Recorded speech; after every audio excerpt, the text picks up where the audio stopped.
اعوذ باللہ من الشیطان الرجیم بسم اللہ الرحمن الرحیم وَإِذْ قَالَ إِبْرَاهِيمُ لِأَبِيهِ وَقَوْمِهِ إِنَّنِي بَرَاءٌ مِّمَّا تَعْبُدُونَ إِلَّا الَّذِي فَطَرَنِي فَإِنَّهُ سَيَهْدِينِ وَجَعَلَهَا كَلِمَةً بَاقِيَةً فِي عَقِبِهِ لَعَلَّهُمْ يَرْجِعُونَ صدق اللہ العظیم۔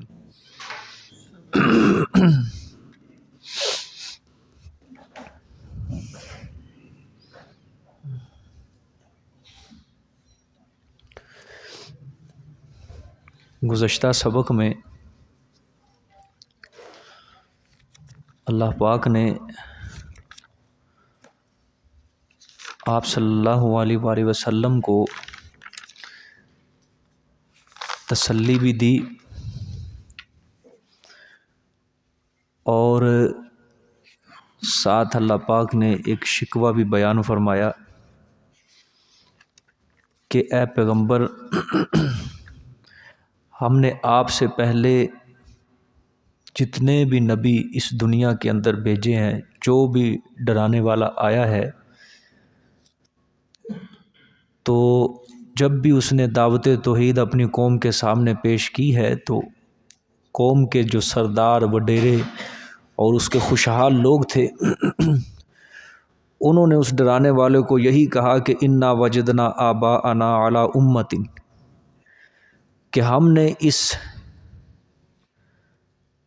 رسم کے اوپر، اس مذہب کے اوپر اپنے آباء و اجداد کو پایا، لہٰذا ہم بھی انہی کے قدموں کے اوپر چلیں گے۔ پھر اس ڈرانے والے نے ان کو یہ بھی کہا کہ اس سے بھی اچھا مذہب، تمہارے آباء و اجداد سے بھی اچھا مذہب میں لے کر آیا ہوں جو زیادہ ہدایت والا ہے۔ لیکن پھر بھی ان ظالموں نے ضد و عناد کی بنیاد پر یہی کہا انا بما ارسلتم بہ کافرون، کہ آپ جو بھی مسئلہ لے کر آئے ہیں ہم اس کا انکار ہی کریں گے۔ اللہ پاک نے فرمایا جب وہ ان کا ضد و عناد حد سے تجاوز کر گیا، پھر فانتقمنا منہم فانظر کیف کان عاقبۃ المکذبین، ہم نے ان سے بدلہ لیا، انتقام لیا، اور بہت ہی برا تھا جن سے ہم نے بدلہ لیا، ان کا انجام، جھٹلانے والوں کا انجام بہت برا ہوا۔ اب جہاں سے آج کا سبق شروع ہو رہا ہے وَإِذْ قَالَ إِبْرَاهِيمُ لِأَبِيهِ، یہاں پہ اللہ پاک دلیل نقلی کو شروع فرمائیں گے۔ دلیل نقلی، 3 عقلی دلیلیں ہیں اس صورت میں اور 4 نقلی دلیلیں ہیں، ٹھیک ہے۔ ایک عقلی دلیل ہو چکی ہے پیچھے، جس میں اللہ پاک نے اپنے مختار ہونے کو بیان فرمایا، اپنے خالق ہونے کو بیان فرمایا، زمین و آسمان کا تذکرہ کیا، کشتیوں کا، چوپایوں کا اللہ پاک نے تذکرہ کیا، سواریوں کا تذکرہ کیا۔ اب یہاں سے پہلی نقلی دلیل حضرت ابراہیم علیہ السلام سے بیان فرمائیں گے کہ حضرت ابراہیم کا مذہب کیا تھا۔ ترجمہ دیکھیں پھر میں سمجھاتا ہوں۔ وَإِذْ قَالَ إِبْرَاهِيمُ لِأَبِيهِ، اور جب کہ فرمایا حضرت ابراہیم علیہ السلام نے لِأَبِيهِ، اپنے باپ کو، وَقَوْمِهِ، اور اپنی قوم کو، اپنے باپ کو اور اپنی قوم کو، اِنَّنِي بَرَاءٌ مِّمَّا تَعْبُدُونَ، بے شک میں بری ہوں، بیزار ہوں، مما، ان ہستیوں سے، تعبدون، جن کی تم پوجا پاٹ کرتے ہو، جن کی تم پرستش کرتے ہو، جن کی تم عبادت کرتے ہو، جن کو تم پکارتے ہو، میں ابراہیم ان سے کیا ہوں؟ بیزار ہوں، ٹھیک ہے۔ اب اللہ پاک فرما رہے ہیں کہ حضرت ابراہیم علیہ السلام یہ مشرکین مکہ کے جد اعلیٰ تھے، جد اعلیٰ۔ قربان جاؤں اللہ پاک کے اس کلام کے نظم و ضبط کے اوپر، نظم و نسق کے اوپر، کہ مشرکین کس چیز کا سہارا لے رہے تھے؟ آباء و اجداد کا۔ سابقہ آیات میں یہی گزرتا رہا ہے نا، اللہ پاک آباء و اجداد کا ذکر کر رہے ہیں کہ یہ مشرکین کہتے ہیں آباء و اجداد، آباء و اجداد، نہ دلیل عقلی نہ نقلی نہ وحی، آ جا کے کیا تھا؟ آباء و اجداد۔ اب اللہ اس سے بھی نفی کر رہے ہیں کہ ظالم جھوٹ بولتے ہیں، آباء و اجداد کے اوپر بھی نہیں چل رہی۔ یہ بھی ان کی دلیل جو ہے نا آ جا کے کہ آباء و اجداد ہیں، آباء و اجداد، اس کے اوپر بھی نہیں چل رہے۔ اللہ فرماتے ہیں ابراہیم علیہ السلام یہ جد الانبیاء ہیں، مشرکین کے جد اعلیٰ ہیں۔ یہ بھی ابراہیم علیہ السلام بھی مشرکین کے آباء و اجداد میں سے ہی ہیں۔ اور عرب کے لوگوں کا جو سلسلہ نسب شروع ہوا وہ کس سے شروع ہوا ہے؟ ادھر سے شروع ہوا ہے نا، سمجھ آئیے کہ نہیں؟ اللہ نے فرمایا ان کی تعلیم تو یہ تھی کہ اپنے باپ کو اور اپنی قوم کو دونوں کے بارے میں اللہ نے ذکر فرمایا۔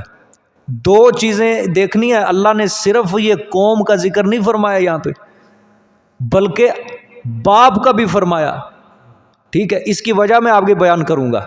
لِأَبِيهِ وَقَوْمِهِ، اللہ نے فرمایا اپنے باپ کو بھی اپنی قوم کو بھی، واشگاف کھلے الفاظ کے اندر انہوں نے فرما دیا تھا کہ جن معبودوں کی تم عبادت کر رہے ہو نا، میں ان معبودوں سے بری ہوں، بیزار ہوں، بس میرا کوئی تعلق نہیں ہے غیر اللہ سے۔ میں عبادت کروں گا تو صرف کس کی کروں گا؟ اللہ کی۔ إِلَّا الَّذِي فَطَرَنِي فَإِنَّهُ سَيَهْدِينِ، پیچھے اِنَّنِي بَرِيءٌ مِّمَّا تَعْبُدُونَ، بے شک میں بری ہوں، بیزار ہوں ان ہستیوں سے جن کی تم عبادت کرتے ہو، مگر إِلَّا الَّذِي، مگر وہ ہستی، وہ ذات، فَطَرَنِي، جس نے مجھے پیدا کیا، اس سے میں بیزار نہیں ہوں، اس سے میں لا تعلق نہیں ہوں، بلکہ اس سے میرا کیا ہے؟ تعلق ہے، مضبوط تعلق رہے گا جس ذات نے مجھے کیا کیا ہے؟ پیدا کیا ہے۔ عقلی دلیل بھی حضرت نے دی کہ اللہ ذی فطرنی، کہ جس ذات نے مجھے پیدا کیا ہے میں عبادت بھی کس کی کروں گا؟ اسی ذات کی کروں گا نا۔ تمہارے جو معبود ہیں انہوں نے تو کچھ بھی نہیں کیا، یہ تو ذرے کے بھی مالک نہیں ہے، یہ تو قطمیر کے بھی مالک نہیں ہے، یہ تو کروٹ بھی نہیں بدل سکتے، یہ تو کوئی چیز ادھر سے ادھر نہیں رکھ سکتے، کائنات کی تعمیر کے اندر ان کا کوئی حصہ نہیں ہے، کوئی لین دین نہیں ہے۔ جس ذات نے دیکھو مجھے پیدا کیا، جو میرے سانسوں کا مالک ہے، میری بینائی کا مالک ہے، میرے قوت گویائی کا مالک ہے، ہاتھوں کا، پاؤں کا، کانوں کا، زبان کا، آنکھ کا، ناک کا، حواس خمسہ کا مالک ہے، میں اسی ذات کی ہی عبادت کروں گا بس۔ یہ بالکل یہ عقل کے مطابق بات ہے، ٹھیک ہے۔ پھر فرمایا فَإِنَّهُ سَيَهْدِينِ، پس بے شک وہ اللہ سیہدین، ضرور مجھے ہدایت دے گا۔ جی لفظی ترجمہ دیکھیں جی، اس کا کیا لکھا ہے؟ راہ، دیکھو مضارع کا ترجمہ ہے، ٹھیک ہے، اور صیغہ بھی کیا ہے؟ یہ مضارع کا ہی ہے، سمجھ آئی ہے؟ تو کیا فرمایا؟ فَإِنَّهُ سَيَهْدِينِ، پس بے شک وہ ان قریب مجھے ہدایت دے گا، راہ دکھائے گا، جو بھی کہہ لو، ٹھیک ہے۔ حضرت نے فرمایا اپنے باپ سے اور اپنی قوم سے میں ان ہستیوں سے کیا ہوں؟ بیزار ہوں جن کی تم عبادت کرتے ہو، مگر وہ ذات جس نے مجھے پیدا کیا اسی کے میں کیا کروں گا؟ عبادت کروں گا، پس بے شک وہی مجھے کیا دکھائے گا؟ رستہ دکھائے گا۔ سوال یہ ہے کہ جو نبی ہوتا ہے اس کو تو ہدایت ہوتی ہے، اس کو تو ہدایت ملتی ہے، وہ ہدایت یافتہ ہوتا ہے، تو حضرت نے یہ کیسے فرمایا کہ سیاح دین، وہ مجھے راہ بتائے گا یا وہ مجھے ہدایت دے گا؟ مطلب یہ ہے کہ اس وقت کیا حضرت کے پاس ہدایت نہیں؟ چونکہ آیت کے اندر بھی فرمایا جا رہا ہے کہ اننی بریء مما تعبدون الا الذی فطرنی، اس سے بڑی ہدایت کی بات اور کون سی ہو سکتی ہے؟ اور آگے فرمایا فإنہ یسیہدین، وہ مجھے کیا کرے گا؟ راہ بتائے گا، ہدایت دے گا۔ اس کا مطلب تو یہ ہوا حضرت کو ابھی تک ہدایت نہیں ملی۔ سوال ہے، ٹھیک ہے، جواب اس کے دو ہیں۔ پہلا جواب اس کا یہ ہے، یہاں پہ ثبات ہدایت مراد ہے، نفس ہدایت مراد نہیں ہے۔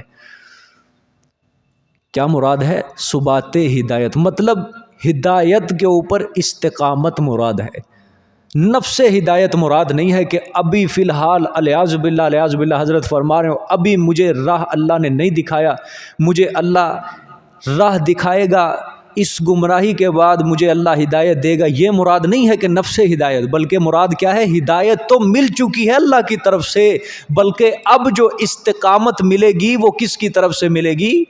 اللہ کی طرف سے، کیونکہ استقامت کے اندر تو بندہ ہر حال میں محتاج ہے نا۔ کوئی بندہ ہو، خواہ نبی ہو کہ ولی ہو، استقامت کے اندر وہ اللہ کا کیا ہوگا؟ محتاج ہوگا۔ سمجھ آ گئی کہ نہیں؟ حضرت فرمانا چاہتے ہیں گویا یہ اللہ کے اوپر معاملہ سپرد کر دیں اپنا، کہ اللہ نے اب مجھے ہدایت دے دی ہے، اب استقامت جو ہے وہ بھی اسی کی طرف سے مجھے ملے گی۔ ٹھیک ہے، ایک جواب اس کا یہ ہے۔ دوسرا جواب اس کا یہ ہے کہ یہ بہتر جواب ہوگا کہ یہاں نفس ہدایت مراد نہیں ہے، یہاں وہ ہدایت مراد ہی نہیں ہے جس کا مد مقابل متضاد گمراہی آتا ہے، وہ ہدایت مراد نہیں ہے۔ ٹھیک ہے، مثال کے طور پہ بندہ گمراہ ہو، گمراہی کے بعد اس کو اللہ پاک توفیق دے، ہدایت دے دے، یہاں وہ ہدایت مراد نہیں ہے۔ اس کے علاوہ یہاں پہ جو ہدایت مراد ہے نا، وہ دوسرے معنی میں کہ ہر انسان ہر وقت اللہ کی طرف سے ہر معاملے میں رہنمائی کا محتاج ہے، وہ ہدایت مراد ہے۔ سمجھ آئیے بات؟ کہ ہر بندہ، ہر انسان ہر معاملے میں اللہ کی طرف سے رہنمائی کا کیا ہے؟ محتاج ہے، خواہ نبی ہو، خواہ ولی ہو، کوئی بھی ہو، ہر معاملے میں وہ اللہ پاک کی رہنمائی کا کیا ہوگا؟ کیونکہ آنے والے حالات کا علم صرف کس کے پاس ہے؟ نبی کو تو نہیں ہے، ولی کو تو نہیں ہے، بلکہ آنے والے حالات کا علم کس کے پاس ہے؟ اللہ کے پاس ہے۔ اس لیے پیغمبر بھی اگر ہو، ہر حال کے اندر وہ اللہ پاک کی رہنمائی کا کیا ہے؟ محتاج ہے۔ سمجھ آ گیا؟ ایک دو مثال پیش کرنے لگا ہوں میں۔ آپ صلی اللہ علیہ وسلم نے غزوہ تبوک کے موقع پر منافقین آئے، عذر پیش کیے، جھوٹے بہانے، رخصت طلب کی، اللہ کے رسول صلی اللہ علیہ وسلم نے ان کا عذر قبول کیا، فرمایا ٹھیک ہے تم نہ آنا، نہ ہو غزوے میں، جاؤ گھروں کے اندر رہو۔ آپ صلی اللہ علیہ وسلم نے اجازت دے دی کہ تم مت جانا۔ اجازت دی ہے، فوراً اللہ پاک نے غزوہ تبوک کے بارے میں سورۃ توبہ کے اندر آیت نازل کی، عفا اللہ عنک لما اذنت، کہ میرے پیغمبر آپ کی اس غلطی کو میں نے معاف تو کر دیا، لیکن اجازت کیوں دی ہے آپ نے ان کو؟ سمجھ آئی؟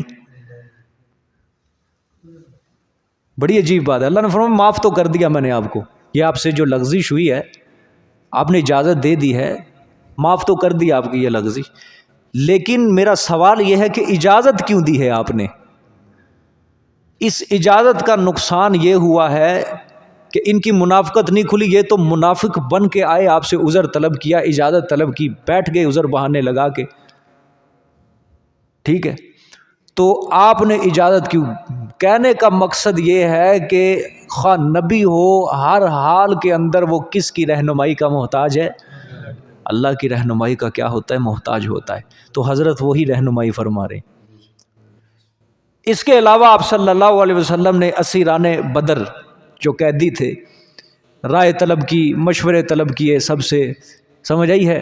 حضرت ابوبکر صدیق کی رائے لی، تو آپ صلی اللہ علیہ وسلم نے بدر کے قیدیوں کے متعلق یہ فرمایا کہ ٹھیک ہے ان سے فدیہ لے لیا جائے اور ان کو آزاد کر دیا جائے، چھوڑ دیا جائے۔ حضرت عمر رضی اللہ تعالیٰ نے رائے دی، یا رسول اللہ جس کا جو رشتہ دار ہے اس کو حوالے کیا جائے، اس کی گردن اڑائی جائے۔ ایک طرف حضرت عمر ہیں اور ایک طرف نبی ہیں اور باقی سارے صالحین ہیں۔ اب فیصلہ کس رائے پر ہوا؟ حضرت ابوبکر صدیق کی رائے پر کہ ٹھیک ہے فدیہ لے کے۔ لیکن اللہ تعالیٰ نے فوراً آیت اتاری کہ میرے پیغمبر کسی نبی کے لیے یہ جائز نہیں ہے کہ اس کے ہاتھ میں قیدی ہے اور وہ فدیہ دے کر چھوڑ دے، بلکہ اس کو قتل کیا جائے اس کو۔ یہاں بھی وہی بات ہے کہ نبی جو ہوتا ہے ہر حال میں کس کی رہنمائی کا محتاج ہے؟ اللہ کی رہنمائی کا محتاج ہوتا ہے۔ سمجھ آ گئی ہے کہ نہیں بات؟ اللہ اکبر۔ تو حضرت جو ہے یہ نفس ہدایت مراد نہیں ہے کہ جس کا مد مقابل کیا آتا ہے؟ گمراہی آتا ہے، بلکہ یہاں پہ وہ مراد ہے کہ ہر معاملے کے اندر ہر انسان خواہ نبی ہو خواہ ولی ہو، اللہ کی رہنمائی کا وہ محتاج ہوتا ہے، فقیر ہوتا ہے۔ حضرت موسیٰ علیہ السلام نے بھی دعا کی تھی، رب انی لما انزلت الی من خیر فقیر، کہ اے میرے رب تم میرے اوپر جو بھی خیر اور بھلائی اتارے میں اس میں تیرا محتاج ہوں۔ اور یہ دعا کہاں کی تھی؟ ابھی حضرت کو نبوت بھی نہیں ملی ہے، نبوت بھی نہیں ملی، مدین کی سرزمین ہے اور درخت کے سائے کے نیچے بیٹھے ہوئے ہیں، بھوک پیاس لگی ہوئی ہے، کپڑے پھٹے پرانے، پاؤں میں جوتا بھی نہیں ہے، کوئی مونس و غمخوار نہیں ہے، وطن سے بے وطن ہے، پردیس کے اندر بیٹھے ہوئے ہیں، اور درخت کے سائے میں کیا مانگ رہے ہیں؟ دعا مانگ رہے ہیں، ربی انی لما انزلت الی من خیر فقیر، اے اللہ میرے اوپر تو جو بھی خیر اور بھلائی اتارے گا میں اس کے اندر تیرا فقیر ہوں، محتاج ہوں۔ یعنی تیری اجازت کے بغیر، تیری رہنمائی کے بغیر میں ناکام ہو جاؤں گا۔ اگر میں کامیاب ہوں تو صرف اور صرف تیری رہنمائی کے مطابق، تیری ہدایت کے مطابق میں کامیاب ہو سکتا ہوں، تیری رہنمائی نہ ہو میں کامیاب نہیں ہو سکتا۔ ہر حال میں، ہر معاملے میں، ہر کام میں تیرا محتاج ہی ہوں۔ سمجھ آ گئی؟ اچھا ایک اور بات ہے، وَإِذْ قَالَ إِبْرَاهِيمُ لِأَبِيهِ وَقَوْمِهِ، کہ دیکھو حضرت ابراہیم علیہ السلام نے توحید کے معاملے میں سب سے پہلے جو تبلیغ کی، یہاں بھی باپ کا لفظ آ رہا ہے، ایک اور مقام ہے وہاں بھی اللہ تعالیٰ نے یہ بھی یہی فرمایا کہ حضرت ابراہیم علیہ السلام نے سب سے پہلے جو تبلیغ کی تھی، دعوت و توحید کا آغاز کیا تھا، وہ کس سے کیا تھا؟ باپ سے۔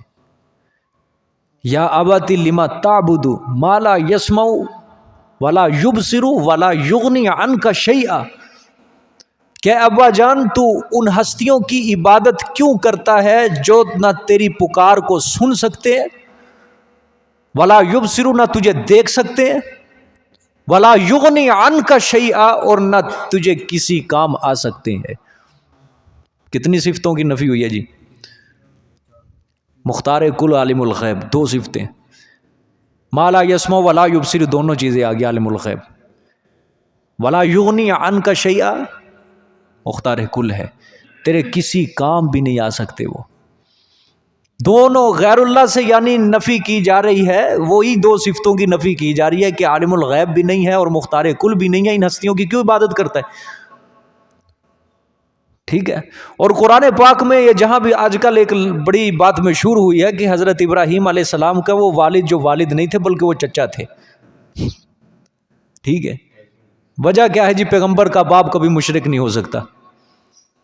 قرآن پاک دیکھو جہاں لفظ بیان کر رہا ہے، آپ جہاں مرضی پڑھ کے دیکھ لو، قرآن پاک میں ابی کا لفظ نظر آئے گا آپ کو، ابی کا لفظ نظر آئے گا آپ کو۔ اب عربی میں کس کو کہتے ہیں؟ باپ کو کہا جاتا ہے، جہاں بھی ہے یہی آپ کو لفظ نظر آئے گا، ابی ابی ابی لفظ نظر آئے گا، ٹھیک ہے۔ مجازی معنی مراد ہی نہیں ہے یہاں پہ حقیقی معنی ہے، کیونکہ حقیقی معنی مشکل بن ہی نہیں رہا۔ اگر حقیقی معنی مراد لینا مشکل ہو تو پھر وہاں مجازی معنی کیا جاتا ہے، عربی کا ضابطہ ہے۔ چونکہ یہاں واضح لفظ ہے ابھی، اور قرآن پاک میں جہاں بھی لفظ آئے ابھی کا لفظ آئے، اس کے علاوہ قرآن پاک نے کہیں اشارہ بھی نہیں کیا کہ وہ حضرت ابراہیم کے چچا تھے، اور لفظ جہاں بھی آیا کون سا آیا ہے؟ ابھی ہی کا لفظ آیا ہے، ٹھیک ہے۔ اور آگے کیا فرمایا؟ وَقَوْمِهِ، اور اس کی اپنی قوم کو بھی کہا کہ بے شک میں بری ہوں ان ہستیوں سے جن کی تم کیا کرتے ہو؟ عبادت کرتے ہو۔ اب دیکھو ذرا غور سے بات سمجھنی ہے، گزشتہ آیات میں اللہ پاک نے یہ بیان فرمایا تھا کہ مشرکین عرب اپنے شرک کے اوپر جا کے دلیل ان کے پاس کیا گئی تھی؟ آباء و اجداد کی دلیل رہ گئی تھی کہ ہم کس کے رستے کے اوپر چل رہے ہیں؟ اپنے باپ دادا کے رستے پر چل رہے ہیں۔ ان آیات کے اندر اللہ پاک نے یہ بیان فرمایا کہ اگر اپنے آباء و اجداد کے رستے پر چلنا ہی چاہتے ہو اے مشرکین مکہ، تو پھر حضرت ابراہیم علیہ الصلوۃ والسلام کے رستے پر کیوں نہیں چلتے؟ اگر اپنے آباء و اجداد کے رستے پر چلنا ہی چاہتے ہو تو حضرت ابراہیم کے رستے پر کیوں نہیں چلتے؟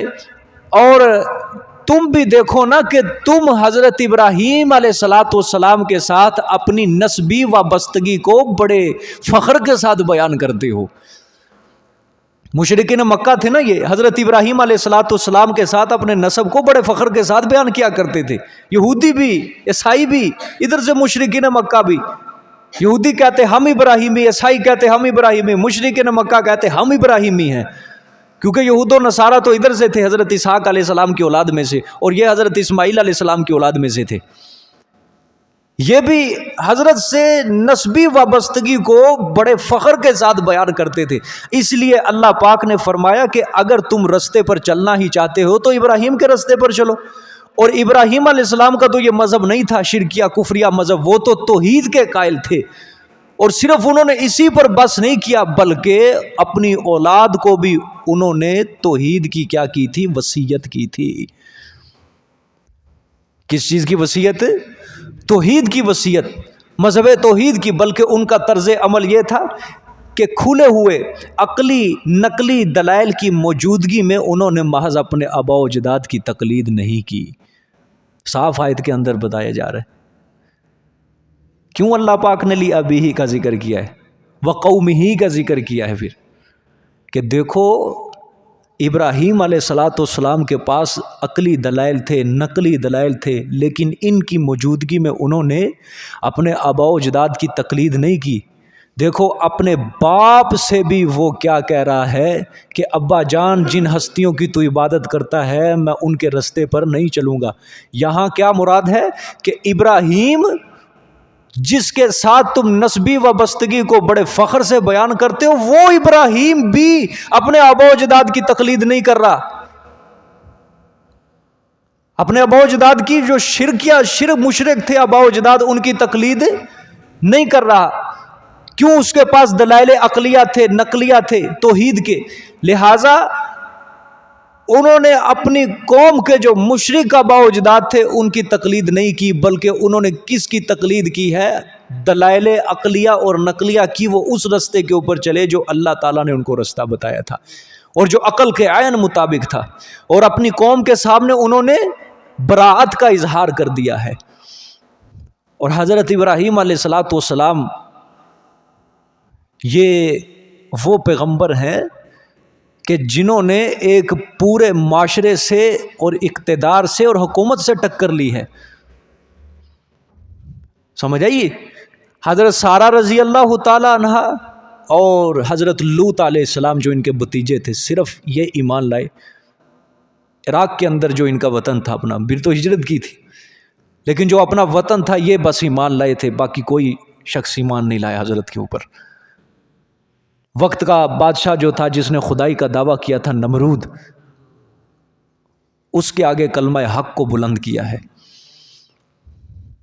اس کے آگے کلمہ حق کو بلند کیا ہے، حتیٰ کہ اللہ کی توحید کی خاطر آگ کے اندر بھی چھلانگ لگانی پڑی، وہ بھی قبول کر لی، وہ بھی قبول کر لی، پورے معاشرے سے ٹکر لی ہے۔ اور یہی براہیمی سوچ ہے جس کو اقبال اپنے اشعار کے اندر بیان کر کے گیا۔ سمجھ آئی؟ کہ پورے معاشرے سے ٹکر لینی ہے، اقتدار ہو، حکومت ہو، رشتہ دار ہو، قوم ہو، اگر اللہ کے خلاف وہ چل رہے ہیں تو ان کے سامنے کلمہ حق کو کیا کرنا ہے؟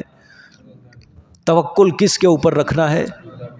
ہاں، یہ دور اپنے براہیم کی تلاش میں ہے۔ 70 سال پہلے اقبال کہہ کے گیا یہ دور اپنے براہیم کی تلاش میں ہے، صنم کدا ہے جہاں، صنم کدا ہے جہاں، لا الہ الا اللہ۔ سارا زمانہ ہی بت بن گیا ہے، سارا زمانہ ہی بت بن گیا۔ اقبال نے کہا اصل چیز کیا ہے؟ لا الہ الا اللہ، وہ جس کی صدا ابراہیم لگا کے گیا۔ یہ مال و دولت دنیا، یہ رشتہ و پیوند، بتان وہم و گما۔ یہ مال، یہ دولت، یہ دنیا، یہ پیسہ، یہ رشتے بتان وہم و گما۔ کیا مطلب؟ یہ سب کے سب خیالی بت ہیں جو تو نے اپنے دل کے صنم خانے کے اندر سجائے ہوئے ہیں۔ ہاں، یہ مال و دولت دنیا، یہ رشتہ او پہ وند، بتان وہم و گما، بس خیالی پلاؤ ہے سارا، یہ خیالی بت ہیں جس کو تو نے اپنے دل کے اندر سجایا ہوا ہے۔ رشتہ داریوں کے پیچھے لڑا جاتا ہے، مال دولت کے پیچھے لڑا جاتا ہے۔ اقبال کہتا ہے یہ سب وہم و گمان ہیں، خیالات ہیں تیرے، لیکن اصل چیز لا الہ الا اللہ۔ اس کے ساتھ وفا کر، توحید کے ساتھ، تیری بگڑی ہوئی سنور جائے گی۔ ہم نے اس کے ساتھ بے وفائی کی ہے، اس کلمے کے ساتھ وفاداری نہیں کی۔ اس طرح اس کے ساتھ وفاداری کر جس طرح حضرت ابراہیم علیہ السلام نے کر کے دکھائی ہے۔ سمجھ آئیے کہ نہیں؟ ہاں، آگ کے اندر چھلانگ لگا دی حضرت ابراہیم علیہ السلام نے، لیکن وہاں بھی اللہ کے اوپر توکل کو نہیں چھوڑا، اللہ پر سہارے کو نہیں چھوڑا۔ فرشتے آئے مدد کے لیے، فرمایا چلے جاؤ یہاں سے، میرا اور میرے رب کا معاملہ ہے، تمہیں کوئی ضرورت نہیں ہے درمیان میں آنے کی۔ زبان سے پڑھا حسبنا اللہ و نعم الوکیل، بس۔ اللہ پاک کے عرش کو حضرت ابراہیم کے ان الفاظ نے ہلایا جب، اللہ پاک کو بھی آگ کو کہنا پڑا کہ آج اپنے اصول بدل دے، آج اپنا رستہ بدل لے۔ یہ جلانے کی، راکھ بنانے کی تاثیر میں نے تجھے بخشی ہے، آج وہی رب تجھے حکم کر رہا ہے، یہ میرا پیغمبر آ رہا ہے تیرے اندر، آج اس کے لیے ایئر کنڈیشن بن جا، آج اس کے لیے ٹھنڈک کا کام دے۔ یا نارو کونی بردم و سلامنا علی ابراہیم، اے آگ ابراہیم کے اوپر ٹھنڈی ہو جا، بردن مطلب ٹھنڈی ہو جا، اور ساتھ اللہ پاک نے یہ بھی فرمایا و سلامہ، سلامتی والی بھی ہو جا۔ عبداللہ ابن عباس رضی اللہ تعالیٰ عنہ نے فرمایا کہ اگر اللہ آپ کو یہ حکم دے دیتا نا، بردن یا نارو کونی بردن، ٹھنڈی ہو جا، تو حضرت ابراہیم کو سردی کی وجہ سے چادروں کی ضرورت پڑ جاتی، ٹھنڈ لگ جاتی۔ اللہ پاک نے ساتھ ہی فرما دیا وسلامہ، سلامتی والی ہو جا، کہ سکون میسر ہو ابراہیم کو، سکون میسر ہو، اطمینان میسر ہو۔ سمجھ آئی ہے؟ جو اپنا سہارا، اپنا توکل اللہ کے اوپر رکھتا ہے، آگ بھی اس کا کوئی نقصان نہیں پہنچا سکتی۔ وہاں اللہ پاک اپنے ضابطے، اپنے قانون، پابندیاں سب توڑ کے وہاں پھر قدرتوں کے مظاہرے دکھاتا ہے۔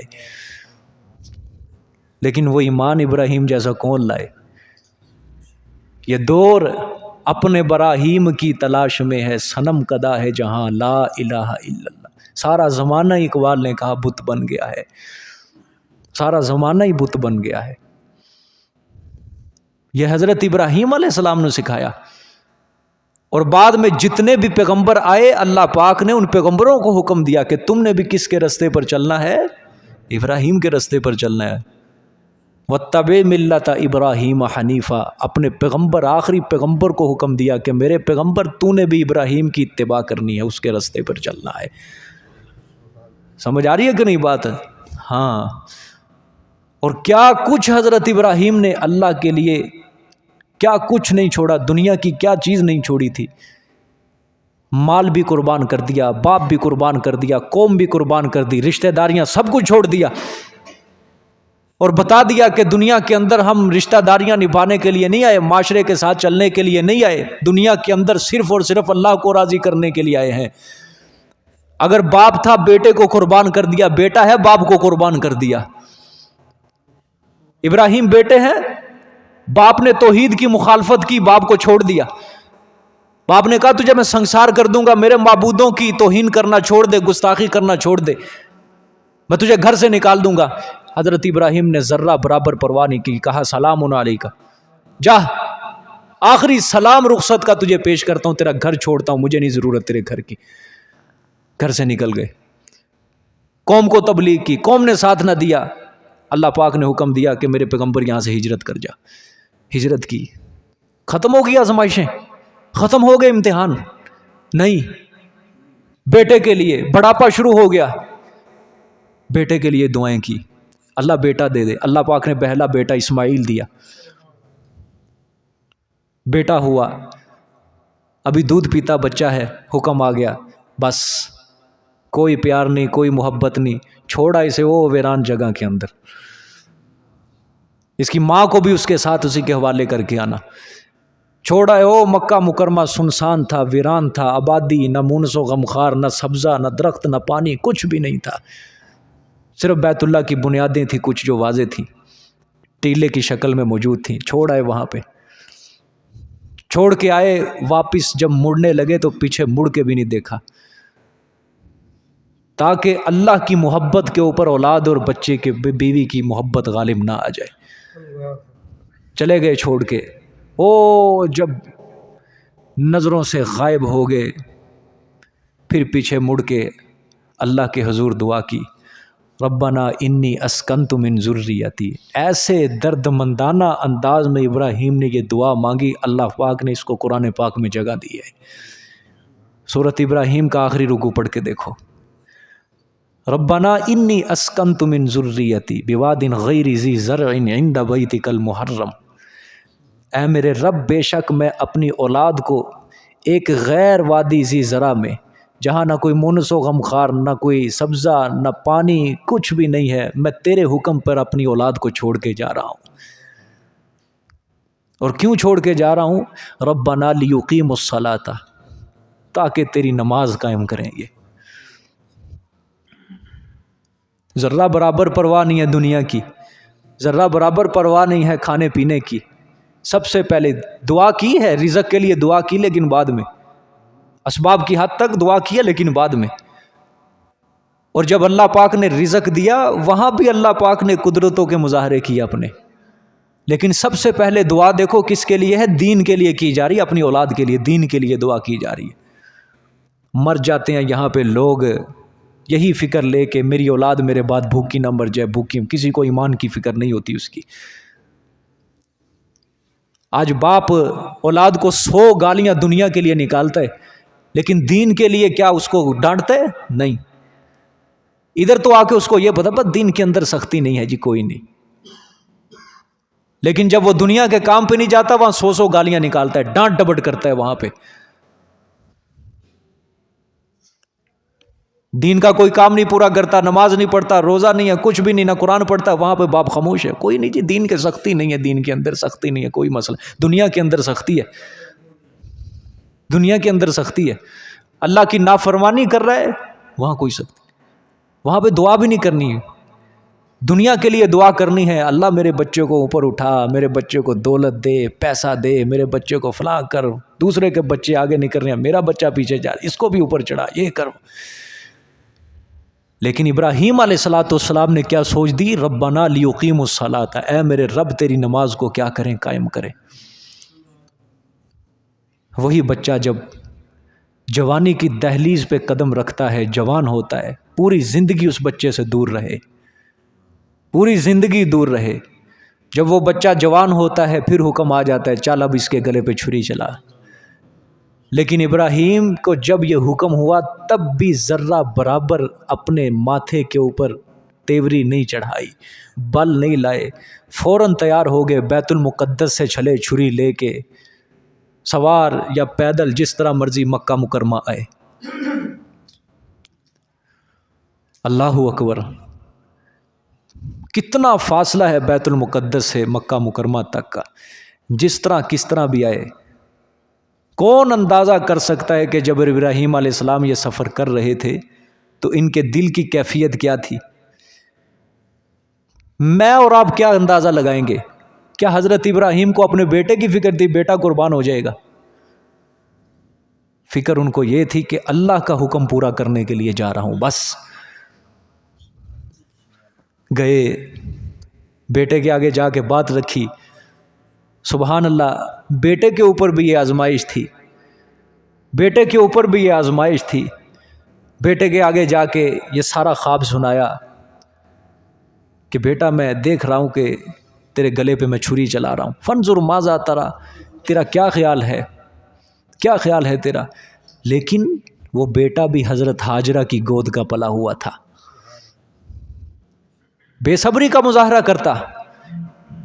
فرمایا کہ ابا جان، یا ابت افعل ما تؤمر، جو حکم دیا گیا اللہ کی طرف سے کر گزرو، کر گزرو. قربانی مانگی ہے نا اوپر والے نے، اللہ نے قربانی مانگی ہے. قربانی ہمیشہ اسی چیز کی مانگی جاتی ہے جو محبوب ہوتا ہے، جو پسند ہوتا ہے. میں کیوں نہ سمجھوں کہ اللہ کو مجھ سے زیادہ بندہ پسندیدہ نظر ہی کوئی نہیں آیا. رہی میری بات، ستجدنی انشاءاللہ من الصابرین، مجھے صبر کرنے والوں میں سے پاؤ گے. اللہ اکبر. یا دوسرے انداز میں کہوں، ابا جان اگے بھی اسی صبراں چی پلے ہیں، آگے بھی ہم صبر کے اندر رہ کے پلے ہیں نا پوری زندگی. میری ماں نے مجھے صبر کے اندر ہی پالا ہے، تو اس بیٹے کی زبان سے کیا بے صبری والا جملہ نکلتا؟ نہ، ستجدنی انشاءاللہ من الصابرین، ابا جان صبر کرنے والوں میں سے پاؤ گے. لیکن وہ بھی ابراہیم نے خواب کیا کر دیا، سچ کر دکھایا. جب بیٹے کے گلے پہ چھری چلانے لگے، چھری نہیں چلی، فوراً اللہ کی طرف سے حکم آ گیا، یا ابراہیم قد صدقت الرؤیا، اے ابراہیم تو نے اپنا خواب سچ کر دکھایا. بس امتحان لینا مقصود تھا، تو اپنے امتحان میں 100 میں سے 100 نمبر لے کے کامیاب ہو چکا ہے. ان ھذا لہو البلاء المبین. اللہ نے خود فرمایا، امتحان لینے والے کو بھی قرآن کے اندر یہ کہنا پڑا، بے شک ابراہیم کے اوپر یہ بڑی کھلی آزمائش تھی، بڑا مشکل امتحان تھا ابراہیم کے اوپر، لیکن ہمارا ابراہیم بھی 100 میں سے 100 نمبر لے کے کامیاب ہو گیا. امتحان لینے والا کہہ رہا ہے، امتحان لینے والا کہ مشکل تھا پرچہ. حالانکہ آپ امتحان لینے والے کے زبان سے یہی سمجھو گے، سنو گے کہ پیپر کیا تھا، آسان تھا. لیکن وہ دیکھو اللہ کہہ رہا ہے کہ پرچہ بڑا مشکل تھا ابراہیم کے لیے، لیکن ابراہیم کامیاب ہو گیا. اتنے زیادہ اللہ پاک نے امتحانوں کی بھٹیوں سے گزارا. اللہ پاک نے انعامات دیکھو کتنے دیے. 2 بیٹے دیے، دونوں ہی نبی، دونوں ہی نبی. پہلا بیٹا اسماعیل دیا، دوسرا اسحاق دیا. 4000 نبی حضرت ابراہیم علیہ السلام کی اولاد میں سے آئے. قرآن کے اندر اللہ فرماتے ہیں، ابراہیم کے بعد جتنے بھی لوگ آئے تھے، ہم نے ان کی زبانوں کے اوپر ابراہیم کے لیے تعریف کو جاری کر دیا. جو بھی ابراہیم کو یاد کرتا ہے، حسن ظن سے یاد کرتا ہے، اچھے خیالات سے یاد کرتا ہے. سارے جتنے بھی نبی تھے حضرت اسحاق علیہ السلام کی اولاد میں سے، اسحاق عیسیٰ علیہ السلام تک جتنے بھی نبی آئے بعد میں، صرف ایک موتی، ایک ہیرا اسماعیل علیہ السلام کی اولاد میں سے آیا. حضرت محمد عربی صلی اللہ علیہ وآلہ وسلم، آخری پیغمبر، خاتم النبیین، جو سب کے اوپر بھاری پڑ گیا. انعامات دیکھو کتنے دیے. کیا تھا؟ توحید سے کیا کی تھی؟ وفا کی تھی. توحید سے کیا کی تھی؟ وفا کی تھی. اللہ پاک نے یہاں پہ یہی بات بیان فرمائی ہے کہ وہ دیکھو اے مشرکین مکہ، جس کے نسب کے اوپر تم فخر کرتے ہو نا، ابراہیم کی طرف دیکھو.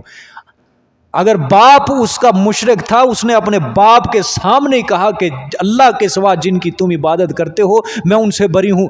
الا الذی فطرنی، ہاں جس ذات نے مجھے پیدا کیا ہے میں تو اسی کی عبادت کروں گا، میں اسی کے رستے پر چلوں گا، اسی کی توحید کو میں اپنے دل کے اندر سماؤں گا. بس اننی براء مما تعبدون کے اندر ایک نقطہ سمجھنا ہے آپ نے.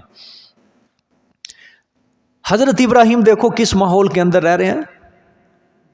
چاروں طرف کیا پھیلا ہوا ہے؟ شرک، بت پرستی. ٹھیک ہے، خود بھی عبادت نہیں کرتے، خود بھی عبادت کس کی ہو رہی ہے؟ صرف حضرت ابراہیم کس کی عبادت کر رہے ہیں؟ اللہ کی عبادت. یہاں سے یہ معلوم ہوتا ہے کہ اگر کوئی شخص کسی بد عمل یا بد عقیدہ گروہ یا جماعت کے درمیان رہتا ہے اور خاموش رہنے سے اس کو یہ اندیشہ ہے کہ کہیں لوگ یہ نہ سمجھے کہ میں بھی انہی کے اندر ہی شمار ہوتا ہوں، میں بھی انہی کے اندر کیا ہوتا ہوں؟ شمار ہوتا ہوں. تو مجھے لوگ ہم خیال سمجھیں گے انہی لوگوں کا، ان مشرک لوگوں کا، تو محض پھر وہاں اپنے عقیدے کو درست کر لینا کافی نہیں ہے، بلکہ اس گروہ کے عقائد اور اعمال سے اپنی برات کا اعلان کرنا ضروری ہے۔ یہ سوچ کس نے دی ہے؟ اللہ نے کیوں بیان فرمایا یہاں قرآن میں؟ قرآن میں اللہ نے سورۃ نساء کے اندر کیوں کیا کہا کہ جہاں پہ اللہ اور اس کے رسول کی نافرمانیاں ہو رہی ہوں، شریعت کا مذاق اڑایا جا رہا ہو، دھجیاں اڑائی جا رہی ہوں، اللہ نے سورۃ نساء میں فرمایا انہم مثلہم، تم بھی انہی کے اندر ہی شمار کیے جاؤ گے، تم بھی انہی کے اندر شمار، اگرچہ تم نہیں بولتے، زبان کے دل میں برا خیال کرتے ہو، لیکن تم اسی مجلس کے اندر بیٹھے ہو، اسی ماحول کے اندر، اسی جماعت کے اندر، انہم مثلہم، انہی کے اندر ہی تم شمار کیے جاؤ گے، انہی کی طرح، تمہاری مثال بھی انہی طرح ہے۔ یہاں سے نقطہ سمجھ لو خدا کے لیے، دل کی دماغ کھڑکیاں کھول کے نا، کانوں کی کھڑکیاں کھول کے، کہ انسان کسی بد عمل یا بد کردار یا بد عقیدہ جماعت کے اندر، گروہ کے اندر رہ رہا ہے، کسی بری مجلس کے اندر رہ رہا ہے،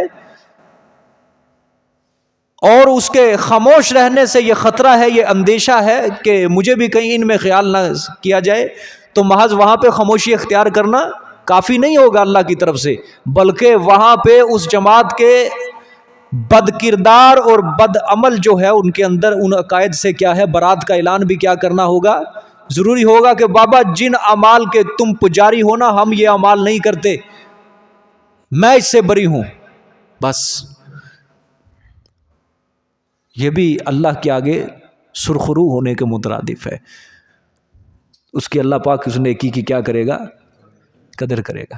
وگرنہ آج تو ہم نے لوگوں کے ذہن سے سنا ہے، بڑے بڑے توحید پرست ہوتے ہیں نا، رشتہ دار کیا ہیں، مشرک ہیں، قبر پرست ہیں، تھوڑی سی بحث چھڑ جاتی ہے، وہ اپنے بزرگوں کی معبودیت کے اوپر بڑے بڑے دلائل دیں گے، لیکن ادھر سے توحید پرست کیا کہتا ہے، چھڈو پرا بحث ہو جانی ہے، دین دے اندر بحث نہیں ہے گی، یہ کہہ کے چپ کر جاتے ہیں۔ وہاں پہ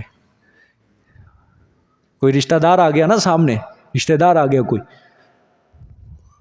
رشتہ دار ہی آ گیا، کوئی قبر پرست ہے اور خود کو اللہ تعالیٰ نے اس کو ہدایت دی ہے، تو بس پھر وہاں پہ یہی بات ہوتی ہے کہ نہیں جی رشتہ داری ٹوٹ جائے گی، اگر بحث ہو گئی، رشتہ داری خراب ہوگی، چھڈو پرا کوئی نہیں، اللہ صاحب نے ہدایت دے، دین دے اندر بحث نہیں آ گی، چل، یہی ہوتا ہے کام۔ کیا ہے جی رشتہ داری ٹوٹ جائے گی، جی رشتہ داری ختم ہو، یہ دیکھو باپ سے بڑی رشتہ داری کون سی ہوتی ہے؟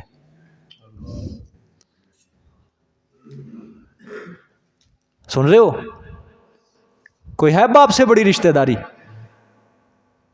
ابراہیم نے باپ کو چھوڑ دیا باپ کو، یہ قرآن پاک آپ کے سامنے کھلا ہوا ہے، دیکھ لو، اچھا بھلا پتہ بھی ہوتا ہے کہ میں قرآن کے اندر جو پڑھ رہا ہوں نا، وہ اس کے خلاف جا رہا ہے یہ سامنے والا، اور پتہ بھی ہوتا ہے اس کو، کچھ نہ کچھ علم بھی ہوتا ہے، لیکن ذہن کے اندر کیا خیال آتا ہے، کوئی نہیں یار رشتہ دار ہے، سارے جنہیں پھنڈ کے رکھ دینا، میری کی عزت رہ جانی، استغفر اللہ کے توحید کے اوپر پردہ ڈال رہا ہے اور اپنی عزت کو بچا رہا ہے، وہ حق کے اوپر پردہ ڈال کے اپنی عزت کو کیا کر رہا ہے، بچا رہا ہے۔ اللہ کو ایسی عزت پسند نہیں ہے، ایسی عزت نہیں ہے، ایسا انسان ملعون ہو جاتا ہے اللہ کی نظروں میں،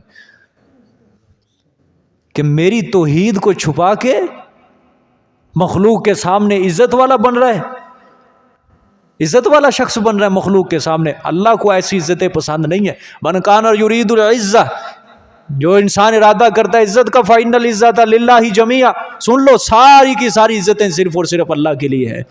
جس کی اللہ کی نظروں میں عزت نہیں ہے، مخلوق کے سامنے جتنی مرضی عزت بنا لے، کوئی عزت نہیں ہے وہ۔ اصل عزت صرف اور صرف کس کے ہاں ہوتی ہے؟ اللہ کے ہاں ہوتی ہے۔ سمجھ آئیے کہ نہیں؟ ہاں، نظریہ بناؤ، اپنا عقیدہ بناؤ، دین کی راہ پہ، دین کے رستے میں جو بھی آئے، باپ آ جائے، ماں آ جائے، رشتہ دار آ جائیں، کوئی نہیں چلے گا وہاں پہ رشتہ داری۔ وہاں پہ مقدم آگے صرف اور صرف کس کو رکھا جائے گا؟ دین کو۔ سورۃ عنکبوت کے اندر اللہ پاک نے فرمایا، ماں باپ کے اللہ پاک نے حقوق بیان فرمایا کہ نہیں؟ قرآن پاک میں کئی جگہوں پہ قرآن پاک میں یہ آیت ذکر کی اللہ پاک نے کہ تمہارے ماں باپ تمہیں جو بھی حکم دیتے ہیں ان کی فرما برداری تمہارے لیے ضروری ہے، لیکن اگر تمہارے ماں باپ تمہیں شرک کے اوپر دعوت دیتے ہیں، اس حالت کے اندر آ کے، اس رستے پہ آ کے تم نے ماں باپ کی بھی اطاعت نہیں کرنی. فلا تطعہما، ان دونوں کا فرما برداری تمہارے اوپر کوئی ضروری نہیں ہے، چھوڑ دینا ہے ماں باپ کو بھی. دین کے لیے، اللہ کی توحید کے لیے ماں باپ بھی قربان کرنے پڑتے ہیں، کر دو. اللہ کے آگے یہ بھی کوئی گناہ نہیں ہے. کچھ سمجھ آ رہی ہے؟ ہاں، اسی کو اقبال نے کہا، یہ دور اپنے براہیم کی تلاش میں ہے، صنم کدا ہے جہاں. یہ رشتے، یہ مال، یہ دولت، یہ پیسے، یہ سب خیالی بت ہیں جو تو نے اپنے دل کے صنم خانے کے اندر سجائے ہوئے ہیں. اصل چیز صرف اور صرف کیا ہے؟ لا الہ الا اللہ. اس کے ساتھ وفا کرو، اس کے ساتھ وفا کرو. اس کے ساتھ لوگ بے وفائی کر رہے ہیں، باقی سب کے ساتھ وفاداری کر رہے ہیں، اس لیے لوگ ہر جہان میں ہر جگہ پہ ذلیل ہو رہے ہیں. اگر توحید کے ساتھ وفا ہوتی تو 313 بھی اگر ہوتے تو پوری دنیا پہ بھاری پڑ جاتے. آج توحید کے ساتھ وفا نہیں ہے، 1.5-2 ارب ہونے کے باوجود بھی پوری دنیا کے اندر ذلیل ہو رہے ہیں، اور پوری دنیا کے اندر منگتے مشہور ہو گئے ہیں، چور مشہور ہو گئے ہیں، ڈاکو مشہور ہو گئے ہیں پوری دنیا کے اندر،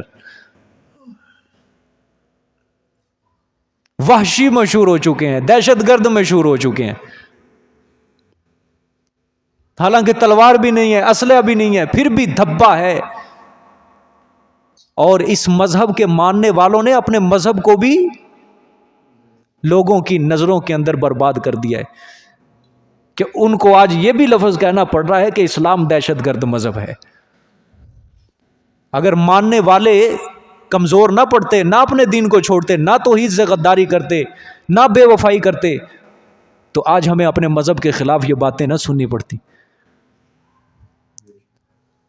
ایک دور تھا جب پیغمبر اعظم صلی اللہ علیہ وآلہ وسلم کی توہین ہوا کرتی تھی نا، وہ گستاخ زمین کے اوپر سانس نہیں لیتا تھا، اسی وقت اس کی گردن اڑائی جاتی تھی.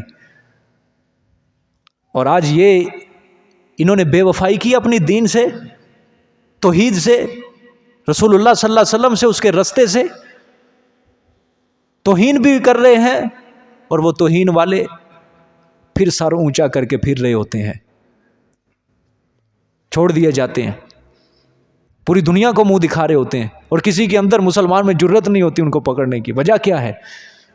ہم نے غداری کی ہے، ہم نے اپنے دین سے بے وفائی کی ہے، ہم نے اپنے دین سے، ہم نے صرف رشتے ہی نبھائے ہیں، بس یہاں پہ رشتے ہی نبھائے ہیں، دنیا داری کو ہی نبھایا ہے ہم نے. بس کہتے ہیں نا لوگ، دنیا کے لیے بڑا کچھ کرنا پڑتا ہے، بٹ دنیا کے لیے بڑا کچھ کرنا پڑتا ہے، دنیا کفر بھی کروا دیتی ہے.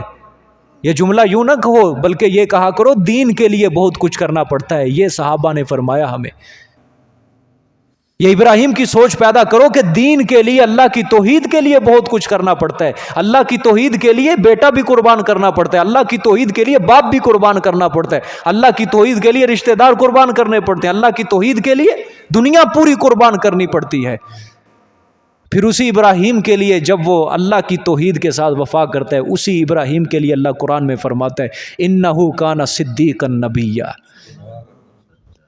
وہ ابراہیم ہمارا بڑا ہی سچا نبی تھا. پھر اللہ پاک کو قرآن پاک میں کہنا پڑتا ہے ما کان یہودیا ولا نصرانیا ولکن کان حنیفا مسلما. ابراہیم نہ یہودی تھا نہ عیسائی تھا، بلکہ وہ حنیف تھا، مسلم تھا. حنیف سارے جہان سے رخ موڑ کے صرف ایک دروازے پہ جھک گیا تھا. مسلمہ سب کچھ اس نے اپنا کس کو سپرد کر دیا تھا؟ اللہ پاک کو سپرد کر دیا تھا. وما کان من المشرکین، اور وہ شرک کرنے والوں میں سے بھی نبی نہیں تھا. سمجھ آئی ہے؟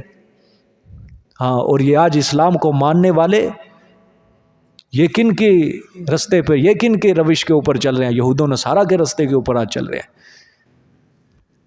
انہوں نے یہود و نصارہ کے رسم و رواج کو اپنا دین سمجھا ہوا ہے، یہ اپنی عبادت بنا لیا انہوں نے. تو اللہ پاک کیا فرما رہے ہیں؟ ما کانا یہودیوں ولا نصرانیوں، نہ یہودی تھے نہ نصرانی تھے، لیکن ولیکن کانا حنیفا مسلما، وہ حنیف تھے، مسلم تھے. وفا کے اندر اس ابراہیم نے حد کر دی ہمارے ساتھ.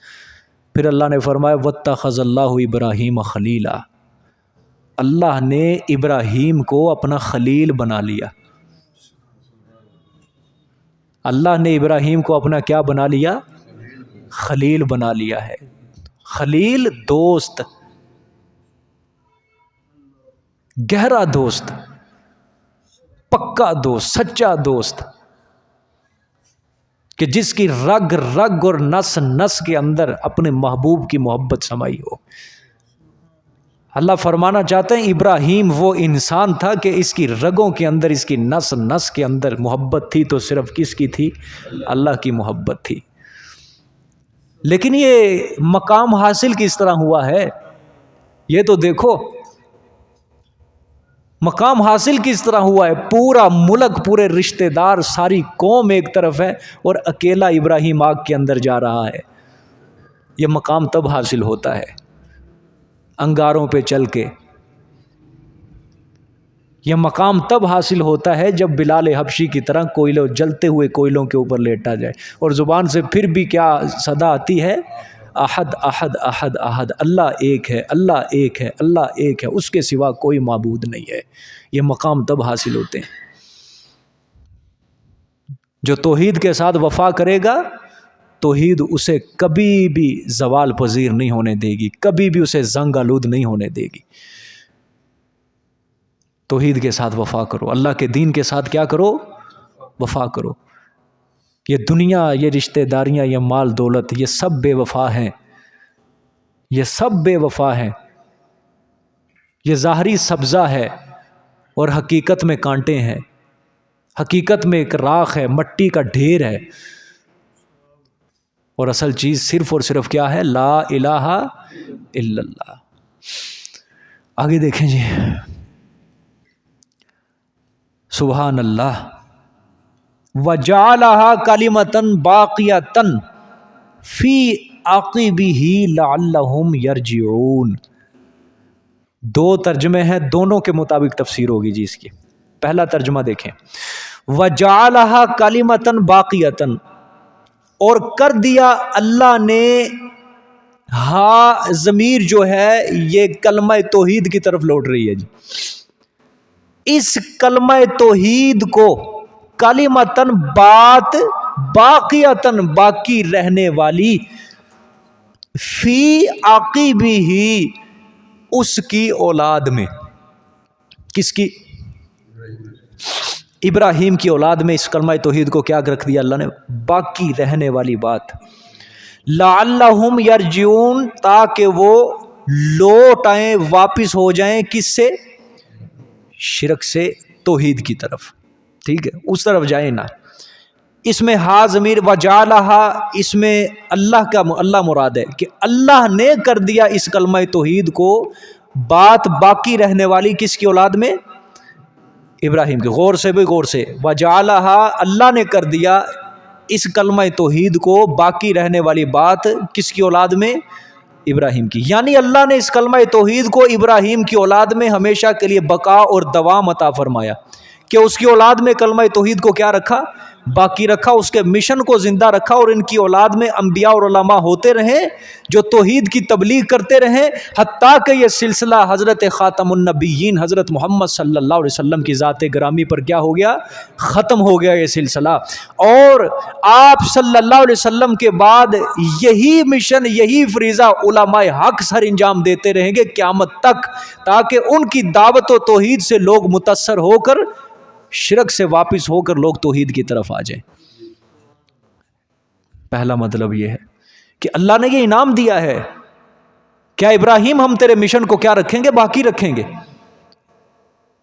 اور ایک اللہ والا جو ہوتا ہے، نبی ہوتا ہے، اس کے لیے سب سے بڑی خوشی ہوتی ہے اللہ کا دین جو ہے اس کی زمین پر نافذ ہو جائے، بس.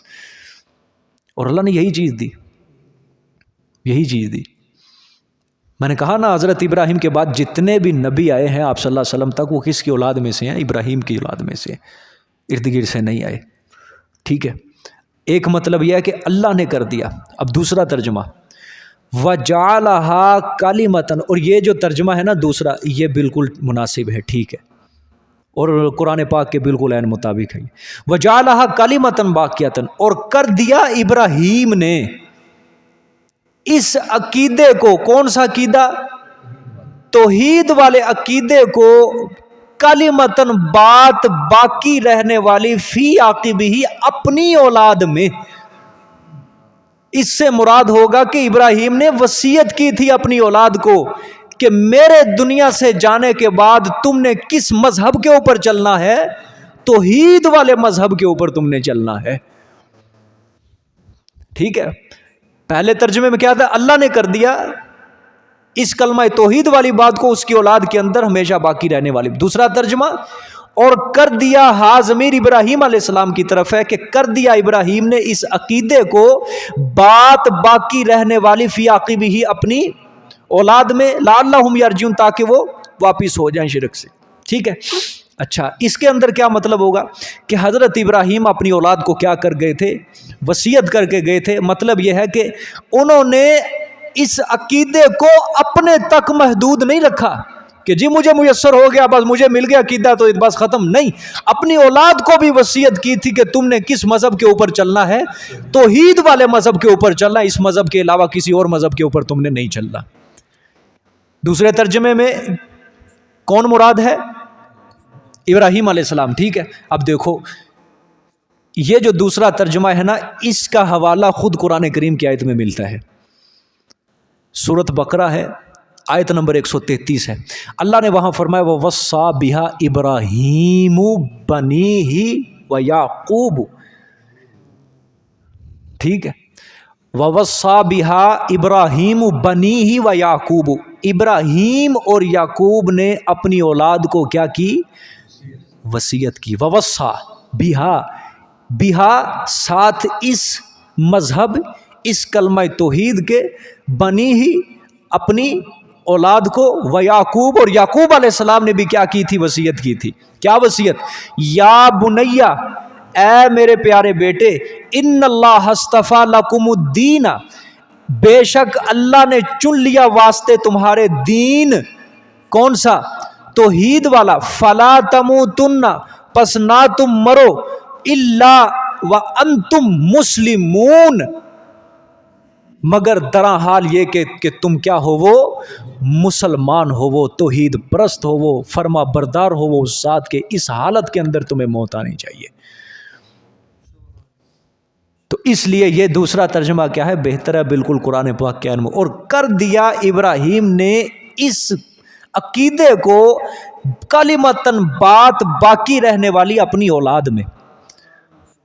اچھا، پھر اللہ پاک نے اسی آیت سے آگے سورۃ بقرہ میں حضرت یعقوب علیہ السلام کی وصیت کا تفصیلی ذکر کیا ہے. سبحان اللہ. یہودی کہتے تھے کہ یعقوب علیہ السلام ہمیں وصیت کر کے گئے تھے کہ تم یہودی رہنا. اللہ پاک نے فرمایا ام کنتم شہداء اذ حضر یعقوب الموت، جب یعقوب کے اوپر موت تھی کیا تم اس وقت حاضر تھے؟ دیکھ رہے تھے یعقوب کو کہ تم کہہ رہے ہو کہ یعقوب نے وصیت کی تھی کہ یہودی رہنا. اللہ پاک نے فرمایا جب اس کے اوپر موت کا وقت تھا، حاضر ہوئی تھی موت، کیا تم اس وقت موجود تھے؟ اللہ نے فرمایا نا، میں تمہیں بتاتا ہوں اس نے کیا وصیت کی تھی، میں بتاتا ہوں کیا وصیت کی تھی. اللہ نے فرمایا اذ قال لبنیہ ما تعبدون من بعدی. حضرت یعقوب علیہ السلام کا آخری وقت ہے، بیٹے سارے ارد گرد بیٹھے ہوئے ہیں. یعقوب علیہ السلام نے اپنے بیٹوں سے پوچھا لبنیہ ما تعبدون من بعدی، میرے دنیا سے جانے کے بعد بولو کس کی عبادت کرو گے؟ بیٹوں سے پوچھا میرے دنیا سے جانے کے بعد بولو تم کس کی عبادت کرو گے؟ سارے بیٹوں نے مل کر جواب دیا نعبد الہک و الہ آبائک ابراہیم و اسماعیل و اسحاق الہا واحدا، کہ ابا جان ہم عبادت کریں گے، ہم پوجا پاٹ کریں گے تیرے الہ کی. ساری زندگی جس معبود کی آپ عبادت کرتے رہے ہم اسی کی کیا کریں گے؟ عبادت کریں گے. اور تیرے آبا و اجداد کے الہ کی، یعنی کس کی؟ ابراہیم، اسماعیل، اسحاق علیہ السلام کے الہ کی. الہ واحدہ، صرف اور صرف ایک معبود کی پوجا پاٹ کریں گے. وَنَحْنُ لَهُ مُسْلِمُونَ، اور ہم اسی کے فرما بردار رہیں گے. سمجھ آئی ہے کہ نہیں؟ یہ اسی کا ذکر ہے یہاں پہ کہ ابراہیم علیہ السلام نے کیا کر دیا تھا؟ اس مذہب توحید کو باقی رہنے والی بات اپنی اولاد میں ٹھیک ہے. یہاں سے ایک اور نقطہ سمجھنا ہے. یہاں سے یہ بھی معلوم ہوتا ہے کہ انسان کو اپنی ذات کے علاوہ اپنی اولاد کے دین کی بھی فکر کرنا ضروری ہے. ٹھیک ہے. اپنی ذات کے علاوہ اپنے اولاد کے دین کی فکر کرنا بھی کیا ہے؟ ضروری ہے. ان کو دین کے اوپر کاربند رہنے کی، ان کو دینی تربیت دینے کی، ان کے دین کے بارے میں فکر رکھنے کی انسان کو بہت ضرورت ہے، وہ بھی ضروری ہے. ٹھیک ہے. تو جس قدر ممکن ہو سکے اولاد کے لیے اعمال اور اخلاق کی اصلاح ایسی کوشش کرنی چاہیے کہ اس کو بھی دن رات ایک کرنے ہوں گے، کہ جس طرح ابراہیم علیہ السلام نے اللہ نے فرمایا وَجَعَلَهَا كَلِمَةً بَاقِيَةً فِي عَقِبِهِ، باقی رہنے والی بات. مرتے وقت انسان کس چیز کی وصیت کرتا ہے؟ جو کام سب سے اہم ہوتا ہے. اللہ والوں کے نزدیک سب سے اہم کام کیا ہے؟ اللہ کا دین. کہ جس دین کے اوپر میں چلا ہوں میری اولاد بھی اسی دین کے اوپر چلے. اگر میں نیک، اللہ تعالیٰ نے مجھے نیکی کی توفیق دی ہے، میری اولاد بھی کیا بنے؟ نیک بنے. ہے کوئی یہاں پہ ڈگری کا ذکر ہے، کوئی یہاں پہ دنیا کا ذکر ہے، کوئی یہاں پہ مال دولت پیسے کا ذکر ہے؟ ذکر یہاں پہ صرف فقیری کا ذکر ہے. فقیری کا ذکر ہے. اقبال کہتا ہے ایمان تیرا لٹ گیا رہزن کے ہاتھوں سے، ایمان تیرا لٹ گیا رہزن کے ہاتھوں سے، ایمان تیرا بچا لے وہ رہبر تلاش کر. ایمان تیرا بچا لے وہ رہبر تلاش کر. ڈاکو لٹیرا رہزن کس کو کہا اقبال نے؟ یہود و نصارہ کو، کہ اس کے ہاتھوں سے آج تیرا ایمان کیا ہو گیا؟ لٹ گیا ہے. وہ تیری قسمت جس طرف پھیر رہے ہیں نا تو ادھر ہی جا رہا ہے. تیرا سکہ جس طرف پھیرتے جا رہے ہیں نا تو اسی کے رستے کے اوپر چلتا جا رہا ہے. جو فیشن تجھے دے رہے ہیں، جو رستہ تجھے دیتے جا رہے ہیں تو اسی کی طرف چلتا جا رہا ہے. اور یہی بات ہے، ہر مسلمان کے ذہنوں کو انہوں نے کنٹرول کر لیا ہے. اس کا رخ وہ جدھر پھیرتے ہیں نا ادھر ہی پھر جاتے ہیں، یہ ادھر ہی پھر جاتے ہیں. ان کے دلوں کے اندر آئے دن یہی بات بس رکھی ہوئی ہے کہ کون سا فیشن نہیں آ رہا ہے، کون سی بات نہیں آ رہی اس طرف سے. ان کا دھیان اس طرف نہیں ہے قرآن پاک کی طرف کہ یہ ہمیں کیا رستہ دیتا ہے. یہ جو لوح محفوظ سے اللہ پاک نے اس زمین کے اوپر قرآن پاک اتارا اور فرشتہ جبرائیل علیہ السلام کے ہاتھوں ایک انسان کے دل کے اوپر اس کتاب کو اتارا، اتنا انتظام کیا گیا اور 23 سال کے عرصے میں اس کتاب کو اتارا. اس کا دھیان اس طرف نہیں ہے مسلمان کا. ایمان تیرا لٹ گیا رہزن کے ہاتھوں سے، ایمان تیرا بچا لے وہ راہبر تلاش کر. کوئی ایسا اللہ والا تلاش کرو، کوئی ایسا عالم حق والا تلاش کرو کہ جو آپ کا ایمان بچا لے، جو آپ کو سیدھی تربیت دے، سیدھی راہ دے. لٹ جاؤ گے، مارے جاؤ گے. سمجھ آ گئی ہے؟ دین کے لیے فکر کرو، دین کے لیے. اپنے لیے اگر فکر ہے نا، اپنی اولاد کے لیے بھی فکر کرو. صرف یہی نہیں ہے کہ بس اپنی فکر ہو گئی ہے، جی ہم نیک بن گئے، صالح بن گئے، ہمیں قرآن آ گیا، بس اپنی تسبیح پھیری جائیں گے ہم، بس اولاد کی کوئی فکر نہیں ہے، چلتے جائیں، سڑے مریں گلیں جہاں بھی دنیا کے اندر جاتے ہیں، کوئی ضرورت نہیں ہمیں ان کے ساتھ. نہیں، بالکل نہیں. اس پہ پکڑ ہوگی، پوچھا جائے گا. قرآن پاک کہتا ہے یا ایھا الذین آمنو، اے ایمان والو، قوا انفسکم واہلیکم نارا، اپنے آپ کو بھی جہنم کی آگ سے بچاؤ اور اپنے ساتھ ساتھ اپنے اہل و عیال کو بھی جہنم کی آگ سے بچانا ضروری ہے تمہارے لیے. کوئی ضرورت نہیں ہے. اللہ پاک پھر قابل قبول نہیں ہے کہ اگر کسی گھر کے اندر کوئی ایک نیک ہے اور دوسروں کی کوئی فکر نہیں ہے، بیٹھا ہوا ہے، ایک عبادت خانہ بنایا ہوا ہے، اس نے اپنا ایک مسجد الگ بنائی ہوئی ہے، اس میں سجدے چل رہے ہیں، اس میں قرآن کی تلاوت ہو رہی ہے، اور جو چار دیواری کے اندر جو کچھ ہو رہا ہے بس وہ برداشت ہے، جو مرضی ہوتا رہے. اور زبان سے کیا چل رہا ہے کہ کرتے رہے اپنے آپ کو برباد کر رہے ہیں، کرتے رہے، بس جی ہمارے سجدے قبول ہو رہے ہیں۔ میں بار بار آپ کو حدیث سناتا ہوں کہ فرشتے آئے تھے عذاب دینے کے لیے ایک بستی میں، حدیث ہے باقاعدہ۔ فرشتوں نے یہ بھی کہا تھا کہ یا اللہ تیرا نیک بندہ ہے اس میں، اللہ نے فرمایا بستی اٹھا کے پہلے اس کے اوپر گراؤ، میرے دین کو برباد کیا جا رہا ہے، میرے دین کے خلاف باتیں ہو رہی ہیں، اس کو اپنی عبادت کی پڑی ہوئی ہے، اس کو میرے دین کی کوئی پرواہ نہیں ہے، اس کے اوپر پہلے بستی کو اٹھا کے مارو اس کے اوپر۔ ٹھیک ہے، اپنی فکر نہیں ہے صرف دین کے اندر، دوسروں کو بھی کیا ہے، فکر ہے۔ یہ حضرت ابراہیم نے یہی سوچ دی ہے، اپنی اولاد کو کیا کی ہے، وصیت کر کے گئے ہیں کہ میرے دنیا سے جانے کے بعد تم نے کس مذہب کی پیروی کرنی ہے، مذہب توحید کی پیروی کرنی ہے، اللہ کے دین کے ساتھ تم نے وفاداری کرنی ہے، اپنا سب کچھ کس کے سپرد کرنا ہے، اللہ کے سپرد کو۔ فلا تموتن الا وانتم مسلمون، ذرا غور تو کرو کہ نہ مرنا تم،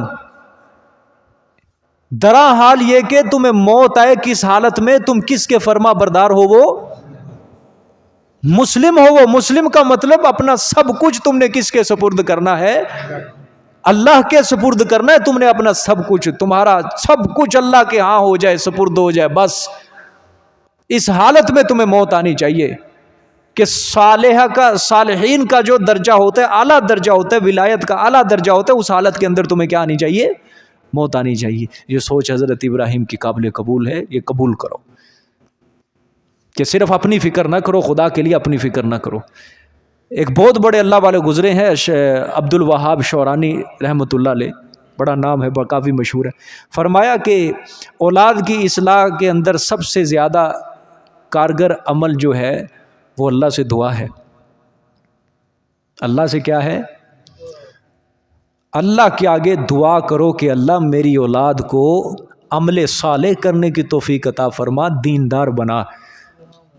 پھر آگے فرماتے ہیں کہ افسوس کہ مسلمانوں نے یہ ایک آسان کام بھی چھوڑ دیا ہے، جس کی وجہ سے آج ان کو اپنی اولاد کے لیے ایک برا انجام بھگتنا پڑتا ہے، برا انجام بھگتنا پڑتا ہے۔ اور آپ یقین کرو ہمارا کام پڑھنے پڑھانے کا ہے، دینی تربیت کا ہے، اچھی تعلیم و تربیت کا۔ یہ واقعات ہم سنتے ہیں نا، جب ہم سنتے ہیں ہمیں پتہ ہے کہ جب ماں باپ اپنی اولاد کو دنیا کے اندر چھوڑتے ہیں نا، ڈھیلی لگام، جاؤ جو مرضی کرو، دوستیوں میں جاؤ، جدھر مرضی جاؤ، اخیر آ جا کے کیا انجام ہے کہ بیٹا نشے کے اوپر لگ گیا ہے، شراب پی رہا ہے، جوئے کھیل رہا ہے، زنا کر رہا ہے، تاش کھیل رہا ہے، اور کیا ہے، دن بدن نشہ کرتے کرتے کرتے ڈون ہو چکا ہے۔ ڈاکٹروں نے بھی کہہ دیا بس زندگی اس کی 4 دن کی رہ گئی ہے۔ پھر ماں باپ کو اس وقت ہماری باتیں یاد آتی ہیں کہ کاش ہم باپ کی باتوں پہ عمل کر لیتے۔ بیوقوف سمجھتے ہیں ہمیں، بے عقل سمجھتے ہیں ہمیں، بے سمجھ نہ سمجھ سمجھتے ہیں ہمیں کہ استاد بیوقوف ہے، بے عقل ہے۔ حالانکہ استاد وقتی طور پہ نہیں سوچتا، استاد کی سوچ جو ہوتی ہے نا شاگرد کے لیے، وہ مستقبل کے اندر جا کے وہ دیکھتا ہے کہ آج جس رستے کے اوپر یہ چل پڑا ہے، مستقبل کے اندر اس کا انجام کیا ہوگا، انجام کیا ہوگا۔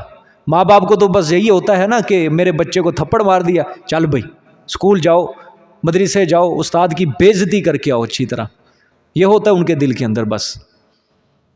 باقی جو مرضی پڑھ رہا ہے، لاڈ کے اندر پلے، پیار کے اندر پلے، بس ہم اس کی ہر خواہش کو پورا کریں، ہر آسائش کو، دنیا کی جتنی بھی آرائش و آسائش ہیں سب کو پورا کریں۔